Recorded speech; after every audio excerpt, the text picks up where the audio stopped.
Good morning सगळ्यांना. आज आहे शुक्रवार आणि सकाळी-सकाळी मस्त व्हिडिओला सुरुवात केलेली आहे. वातावरण बघू शकता तुम्ही. आजही आभाळ आहे. खूप ठिकाणी पाऊस पडून गेलेला आहे.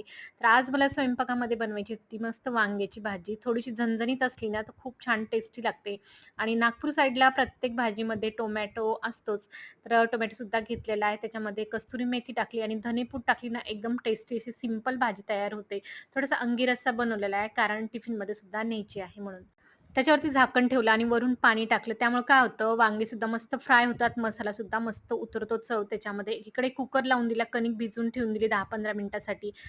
तोपर्यंत बाकीची कामं करायला घेतलेली आहे आणि मी कॉटनचे कपडे म्हणजे कॉटनचे जे शर्ट असतात ना, ते कशाप्रकारे भिजत टाकते हे तुम्हाला थोडक्यात सांगते. कारण आपण पावडरमध्ये टाकले किंवा सर्फ एक्सेल कोणत्याही पावडरमध्ये टाकले, तर डार्क कपडे म्हणजे ब्लॅक खास करून किंवा जे डार्क कलरचे कॉटनचे शर्ट असतात, ते थोडेफार फेड होतात किंवा मग त्याचा कलरसुद्धा खूप जातो. त्यासाठी काय करते मी एखादा शॅम्पू घेते नॉर्मल असा आणि मस्त पाण्यामध्ये फेस करून घ्यायचा, असा मिक्स करून घ्यायचा एखादा पाउच आणि तसंच अर्ध्या तासासाठी भिजत ठेवून द्यायचं. त्यानंतर आपण अशी हे शर्ट कॉटनचे किंवा मग जीन्स पॅन्टसुद्धा अशा प्रकारे शॅम्पूमध्ये भिजवून धुवू शकतो. त्यानंतर आज मला लोणीसुद्धा बनवून घ्यायचं होतं. तर दही जे काही जमा झालेलं होतं 8 दिवसाचं ते सुद्धा वरती काढून ठेवलं. नंतर भाजी वगैरे सगळं स्वयंपाक वगैरे करून घेतला. भांडेसुद्धा भरपूर निघाले होते ते क्लीन केले. किचन वाटा क्लीन केला आणि त्यानंतर मला आज गाय वासराची म्हणजे मी तुम्हाला काल मूर्ती दाखवली होती त्याची स्थापना करायची आहे देवघरामध्ये. सुंदर अशी पूजा वगैरे झालेली आहे. शहरामध्ये आपल्याला गाय वासराची पूजा करायला भेटत नाही. तर आपण अशा प्रकारे देवघरामध्ये आपल्या देवघरामध्ये गाय-वासराची स्थापना करू शकतो. माझ्यासुद्धा अगोदर देवघरामध्ये गाय-वासरू होतं, पण ते माझ्याकडे चिनी मातीचं होतं. पण आता यावेळेस माझ्या आईने पितळचं दिलेलं आहे. तर खूप सुंदर आहे ते गाय-वासरू, तर त्याचीसुद्धा आज मी स्थापना करून घेतलेली आहे. आज शुक्रवार आहे म्हणून म्हटलं चला देवीचा वारसुद्धा आहे, तर मस्त अशी गाय-वासराची स्थापना करून घेऊ.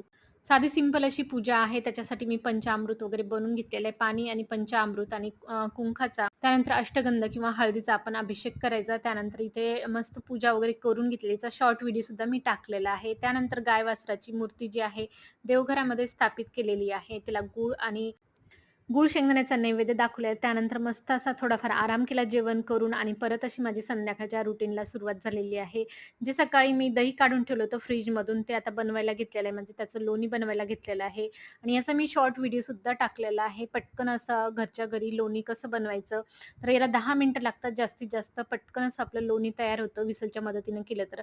मिक्सरमधूनही पटकन होऊन जातं, पण तेवढेच भांडे सुद्धा निघतात. घट्टसर लोणी बनून झालेलं आहे. इथे 2-3 वेळेस धुवून घेतलं स्वच्छ आणि लगेच कडवायला ठेवून दिलेलं आहे. मस्त असं तूप तयार झालेलं आहे आपलं आणि फ्लेवरसाठी आपण इलायची किंवा मग तुळशीची पानं असतात ते टाकू शकतो. तूप गाळून घेतलं, त्यानंतर दिवाबत्ती करून घेतली. तर असा होता आजचा छोटासा व्हिडिओ. आवडला असेल लाईक, शेअर, सबस्क्राईब करायला विसरू नका. भेटूया अशाच एका नवीन व्हिडिओमध्ये.